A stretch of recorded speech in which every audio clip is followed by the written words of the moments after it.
నమస్తే. నేను Prashanti. Welcome to Suman TV USA. అమెరికాలో ఉన్నటువంటి తెలుగు ప్రజలకు ధర్మ సందేహాలను నివృత్తి చేయడానికి, అలాగే మనం ఇక్కడ ఎలాంటి పూజా కార్యక్రమాలు చేసుకోవాలన్నా, హోమాలు చేసుకోవాలన్నా ఇండియా వెళ్ళడం వీలు పడదు కాబట్టి మనకి ప్రత్యేకంగా ఇండియా నుంచి అమెరికా వరకు గురువుగారు రావడం జరిగింది. ఈరోజు మనతో పాటు ఉన్నారు భారతీ శంకరపీఠం వ్యవస్థాపకులు తిరుపతి మూర్తి అవధాని గురువుగారు. ఆయనతో మాట్లాడదాం, మరిన్ని విషయాలు తెలుసుకుందాం. వరలక్ష్మి వ్రతం అనగానే కొన్ని ఆచారాలు, కొన్ని రకమైనటువంటి ద్రవ్యాలు, పూజా విధానాలు అవన్నీ చేసుకుంటాం. కానీ అమెరికాలో ఉన్నప్పుడు కొన్ని ఇండియన్ ప్లేసెస్లో అయితే మనకి దొరుకుతాయి, కమలాలు అవన్నీ దొరుకుతూ ఉంటాయి. ఖచ్చితంగా మనం కమలం పువ్వు పెడతాం అమ్మవారికి. అలాగా కొన్ని ప్లేసెస్లో అందరికీ అవకాశం ఉండదండి. ఇక్కడ కొన్ని ఆకులు లభ్యం కావు. సో అమెరికాలో ఉన్న వాళ్ళ పరిస్థితి ఏంటి? అయ్యో మేము ఇలా చేసుకోలేకపోతున్నాం, ఇలా చేస్తేనే పుణ్యం వస్తుందా అంటారా? మీరు గమనించారో లేదమ్మా, అమెరికాలో నేను చాలా షాపులు తిరిగా కదా, ప్రతి షాపులోనూ ఒక అద్భుతాన్ని గమనించా. మన ఇండియాలో దొరకని ఇక్కడ దొరుకుతున్నాయి. తామర గింజలు, లోటస్ సీడ్స్ మన ఇండియాలో అంత తొందరగా దొరకవు, రేర్గా దొరుకుతూ ఉంటాయి.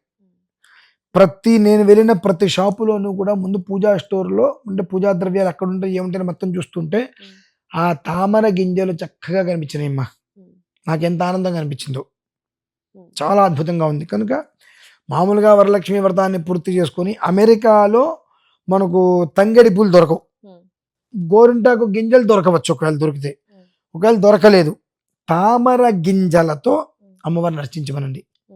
అమ్మవారిని 10 గింజలే తెచ్చుకోండి, 10 గింజలే తెచ్చుకోండి.